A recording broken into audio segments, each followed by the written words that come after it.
Hello, everyone, and welcome back to another riveting episode of The Conversation. And am I excited tonight? Now, I know I say this with every conversation, but this is extra special, extra excitement tonight. OMG. So happy to welcome here tonight one of my dear friends, the one and only Ben Jealous, who I finally call BJ, and he is the president of the People for the American Way. And he has with him the phenomenal King family, a portion of the King family, not all of the King family, but we have Martin Luther King Jr. III. He is the chairman of Drum Major for Change. We have Arndrea Waters King, president of Drum Majors for Change, and Yolanda Renee King, granddaughter of Dr. Martin Luther King Jr. and Coretta Scott King. And today we are going to talk about the one place where everyone is equal, the greatest equalizer that we have, and that is the ballot box, the ability to be able to exercise one's right to vote. It is under assault right now in this country. It has been happening generation after generation. It rears its ugly head somehow. No matter how hard we fight, we find ourselves in this particular space over and over again, unfortunately. And I am so glad that we have giant slayers right now among us who are fighting to restore, to protect, and restore voting rights in this country. BJ, how you doing? I'm doing well. It's good to see you. It's so good to see you too, and the King family. Just absolutely honored to be with you today as well. So let's get started. BJ, let's start with you, or Mr. Ben Jealous, president of People of the American Way. Let me be more formal.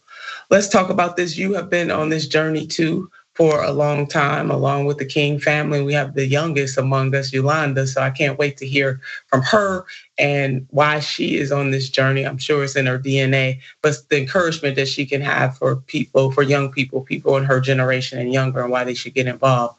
But Mr. Jealous, please start us off as to why you have been, and you've been really bold in your comments. You have not minced any words about how important it is for this administration and this Congress to rectify Shelby v. Holder and go even a step further to protect voting rights into the future. No, look, that's absolutely right. We've seen more than 400 bills introduced in almost every state in this country seeking to suppress the vote. And what we know is that we need the Freedom to Vote Act to put out the fires that are burning on our voting rights right now. We need the John Lewis bill to prevent the next round of fires that the far right wing has planned. We're at a critical moment when we're about 20 years from whites being a minority too. And for a lot of white folks, that's a good thing. Like my dad would be like, great, finally my people got to get along with other people too. That's perfect. But for a lot of far right-wing conservatives, that scares them. And it's really driven them into a sort of an insane assault on our voting rights. And that's why I'm so proud, not just of all the activists who have stood up and are putting pressure on Joe Biden, calling on him to call on the Senate to remove any obstacles to passing this legislation, because we have the 51 votes. I'm also very proud of the young people who have been out there in the streets making sure that this president ensures that when they show up to the ballot box, their right to vote will be respected. Absolutely. And speaking of young people, let's start with the youngest among us, Miss Yolanda herself. So honored to have you. Been watching you from afar. So incredibly proud of you. You energize so many people, not just your generation, but even those of us who are young adjacent, you energize. Why right now, and why are you putting forth so much of your effort besides the tradition that runs through your family? Why are you in this fight right now? And what words of encouragement do you have for the younger generation? Well, first of all, I would like to start with thank you for having me. And I want to say that this is what's going on in our country is something that's going to occur. It's something long term. So it's not just going to last today and then go away tomorrow. This is going to affect my generation. And one of the most fundamental rights is the right to vote. And the fact that people are making it harder for us to have a say in this country is really concerning, especially since we claim to be a democracy. And it's not only that they're making it hard to vote, but they're purposely trying to silence the voices of the marginalized communities in this country. And so I think it's so important for young people to get involved. And I think it's so important for me to get involved so that we can have the right to vote, so that we can have a say in this country, and so that we can put the country in the right direction.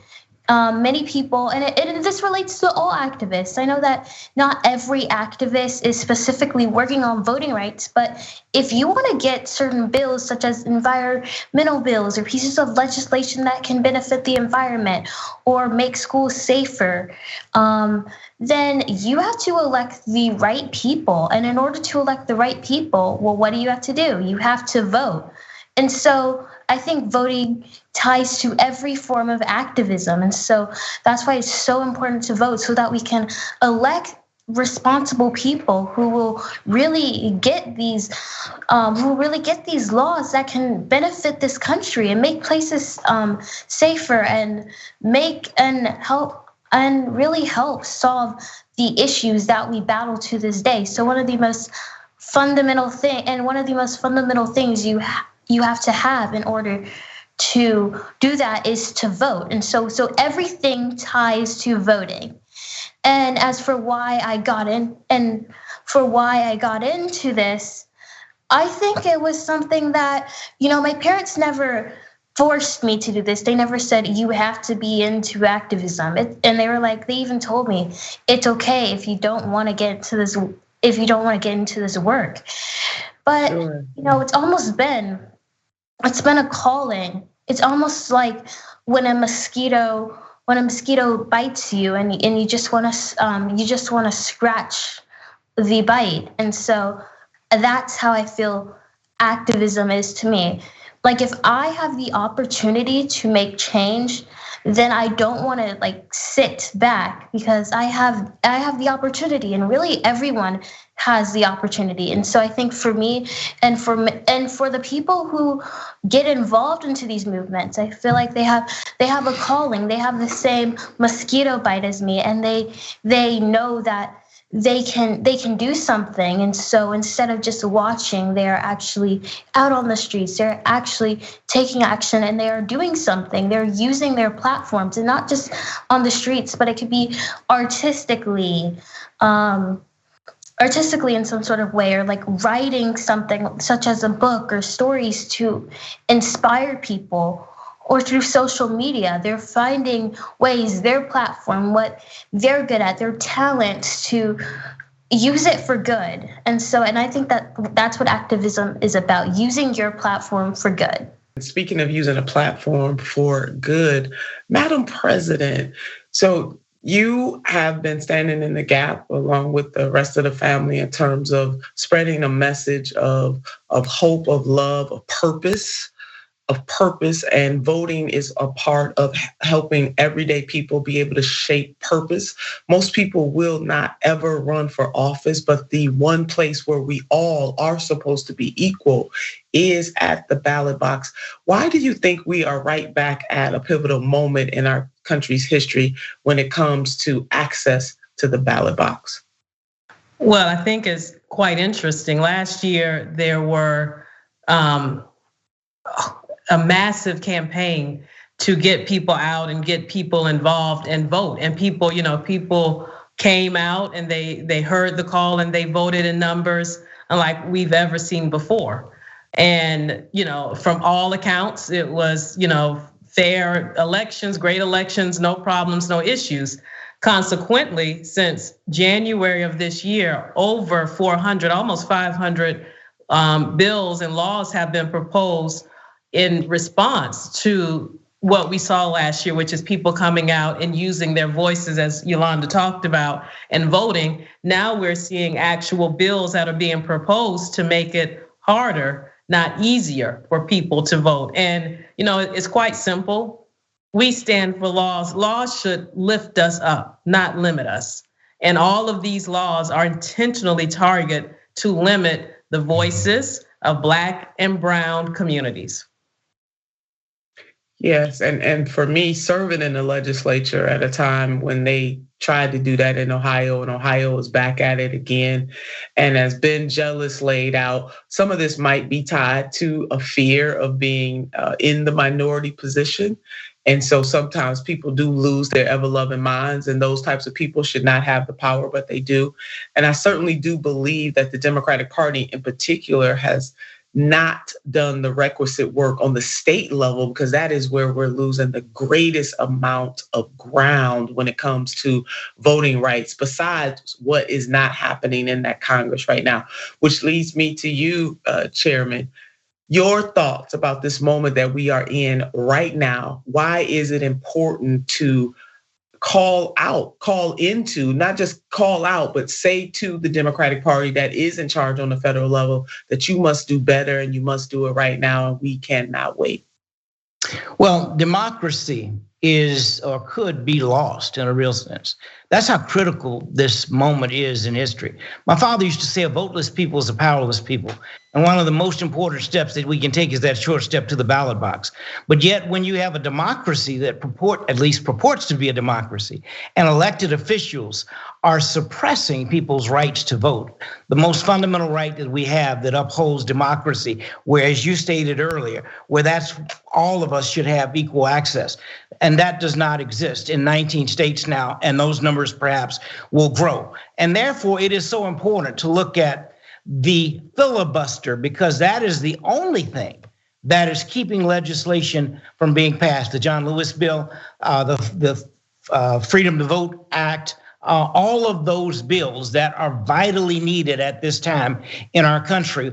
Federal oversight, when it comes to reapportionment, the federal oversight could say, okay, that was not done fairly and squarely. The Justice Department could come in as it used to under the pre-clearance provision of the former Voting Rights Act that was struck down in 2013 by the Supreme Court. In fact, it was eviscerated. That's why we are fighting for legislation now. And it's not for one group of people, it is for all Americans. But the filibuster is a relic. Just like the relics came down, the statues across our nation of Confederate generals came down last year. The filibuster must go because it was used for over 100 years to keep anti-lynching legislation and civil rights legislation from being passed. And so even today, a few weeks ago, one of the bills was being presented just for debate. They would not even allow it to happen. And then last Wednesday, when we were all in Washington getting arrested, Ben and I, Arndrea and Yolanda and others, they voted that day the John Lewis bill again down. Wouldn't even let it be debated. That is very sad. It's a sad day for America when this is happening. We must do better than we're doing right now. So we cannot give in, we cannot give out, we cannot give up.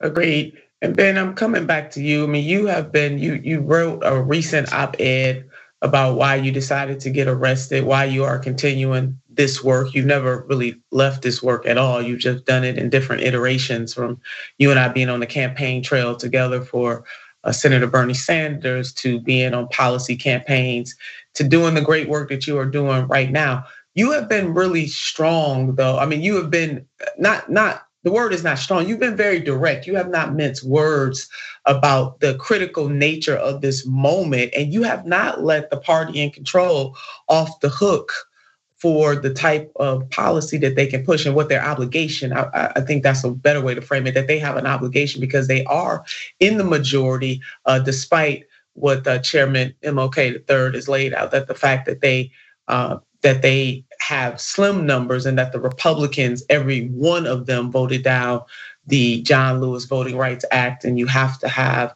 60 votes because of that filibuster. But you have not allowed the administration nor the majority Democratic caucus to use that in and of itself as an excuse not to fight, and to fight hard to expand and protect access to the ballot box. Can you talk to us a little more about what motivated you to be so strong in your language to the Democratic majority, and what people can do right now to get involved and to get engaged? Absolutely. We really sprung into action this summer. I got a call from Virginia Case, president of the League of Women Voters, Virginia Case Solomon, the president of the League of Women Voters, and she, like me, was alarmed because we had seen Joe Biden in his town hall, President Joe Biden in his town hall, say that you really can't stop people from voting. And as Martin laid out, there's 100 years of history called Jim Crow that stands counter to that statement. My grandma turns 105 next week. She carries with her the pain of her grandfather, who's one of the last blacks to serve in the Virginia legislature during Reconstruction. He had to watch his colleagues vote to suppress the votes of his constituents to ensure that men like him would never be able to run again. And of course, black men were kept out of the Virginia legislature following that for over 50 years. So we needed to teach President Biden a lesson, which is, quite frankly, the people who elected you, the people who got you through the primary had every expectation that you would keep their promise and have our backs when it comes to protecting the voting rights of everybody in this country. And that's one of the reasons it's so exciting to partner with Martin and his family, because his family has a tradition of helping presidents find not just their extra courage, but their extra political capital. As Martin's told the story many times about his father helping Lyndon Baines Johnson figure out that after he passed the Civil Rights Act, he would have to step up again and pass the Voting Rights Act. And so it is for Joe Biden. He's saying, yes, we're counting on him to make sure our economy keeps moving forward. But as the American people, we also expect that he will do everything in his power to preserve our democracy. And if President Trump could call on the Senate to create a carve out in the filibuster to pack the Supreme Court with far right-wing justices, Joe Biden can certainly do it to save our democracy. Amen to that. And Arndrea, if the president does not act, if this Congress does not act, where does that lead us? And what does that say about the commitment to voting rights, and especially the unique experiences of African American people who give over 90% of their vote to the Democratic Party? No, I think that there really is not an option for no action.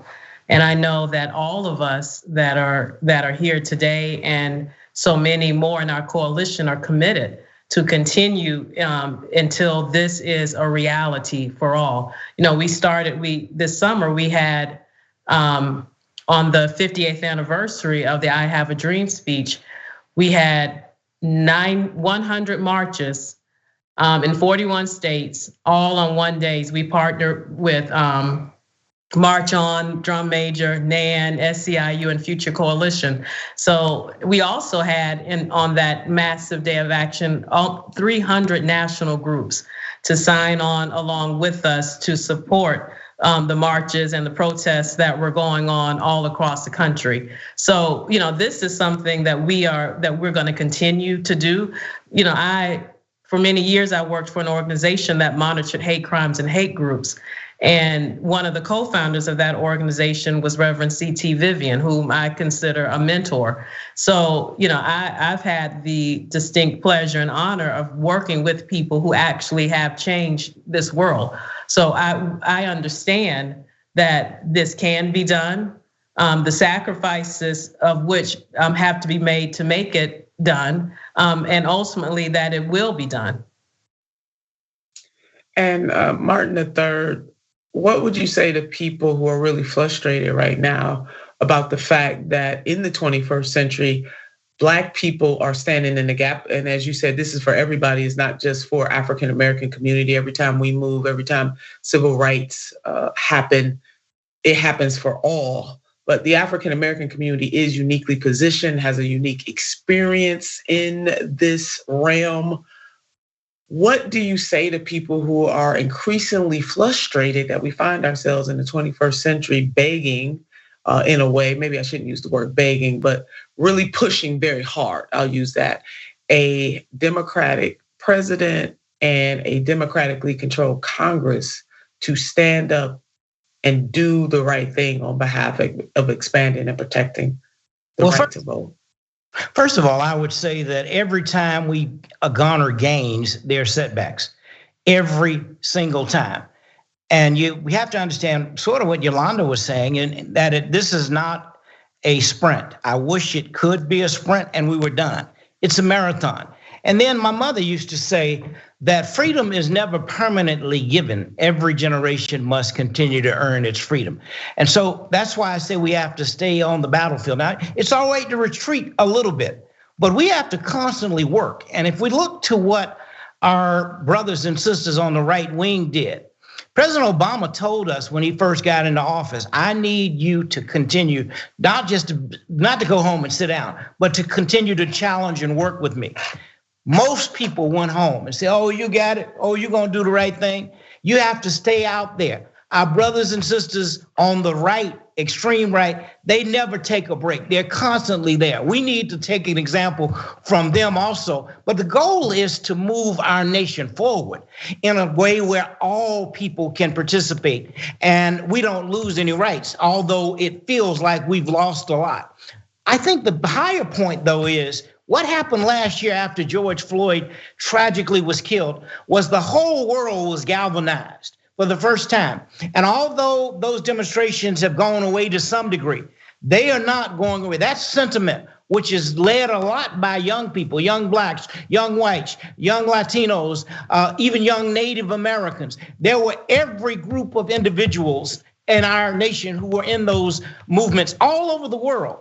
That is not going anywhere. So although it looks like we might be losing, we have to keep fighting, stay vigilant. As I said, we can't give up, we can't give out, we can't give in. We have to continue to move forward, and we ultimately will be successful. Yeah, amen to that.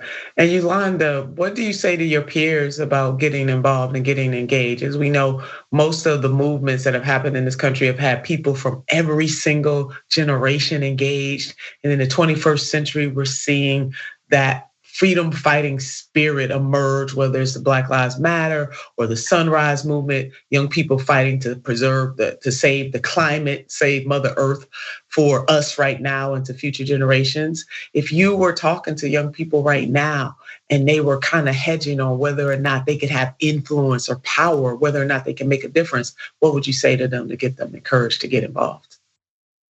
Well, I would say that one of the biggest roadblocks that many people have to not making change is that they think that all activists have to be like amazing public speakers and great at public speaking and just an extrovert. But really, activism is about using your platform for good.